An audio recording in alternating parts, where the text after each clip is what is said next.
One उद्यान, botanical garden.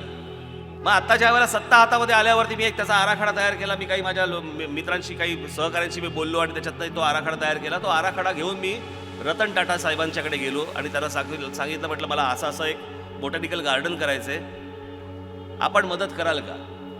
त्यांनी तो आराखडा पाहिला. मला बोलले नक्की, कामाला सुरुवात करा. टाटा सन्स कंपनीचं 3 कोटी रुपयाचं बजेट होतं. 3 कोटी रुपयाचं. आजपर्यंत टाटा सन्स कंपनीने या बोटॅनिकल गार्डनवरती 14 कोटी रुपये खर्च केलेले आहेत आणि ते काय केले हे तुम्हाला पुढे दिसेल. हे जवळपास 54 ते 55 एकरात आहे. 55 म्हणजे तुम्हाला समजावं म्हणून मी सांगतो, 54 ते 55 एकर म्हणजे साधारणपणे शिवाजी पार्क मैदानाच्या दुप्पट. हे त्याचं गेट आहे बोटॅनिकल गार्डनचं. हे सकाळी असं दिसतं. इथे थोडीशी माहिती आतमध्ये गेल्यावरती तुम्हाला मिळते. हे तिथे खोटे बनवलेले परंतु हलणारे अशा प्रकारचं हत्तींचं एक अभयारण्य केलेलं आहे. तिथे आशियातले हत्ती, आफ्रिकेतले हत्ती, वेगवेगळ्या प्रकारचे हत्ती तुम्हाला तिकडे बघायला मिळतात. लहान मुलं फारच खुश असतात तिकडे. त्याच्यानंतर तिथे जी झाडं आहेत त्या प्रत्येक झाडांवरती त्यांची जी नावं आहेत ती सगळ्यांची नावं नव्याने सगळी तिकडे लावलेली आहेत.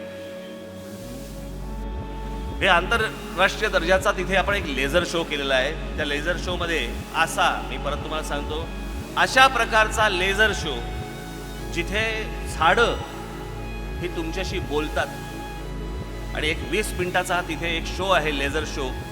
असा शो या क्षणाला संपूर्ण भारताच्या नकाशामध्ये फक्त नाशिक शहरामध्ये आहे. तिथे गेलात, आपल्या कुटुंबासहित जा, ते जरूर बघा. आपल्या लहान मुलांना बरोबर घेऊन जा आणि ते जरूर बघा.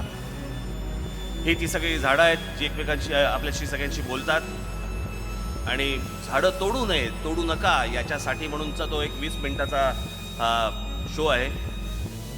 संध्याकाळी अशा प्रकारचं चित्र तिकडे असतं. जिथे ज्या बोटॅनिकल गार्डनमध्ये साधारणपणे 2 माणसं जात नव्हती तिथे आत्तापर्यंत साधारणपणे, आता वाढली असतील कारण रोज जातात, पण साधारणपणे आत्तापर्यंत गेल्या 1 महिन्याभरात 50 ते 60 हजार माणसं जाऊन आली तिथे आणि ते पाहून आली. हे बोटॅनिकल गार्डनचं संध्याकाळचं गेट.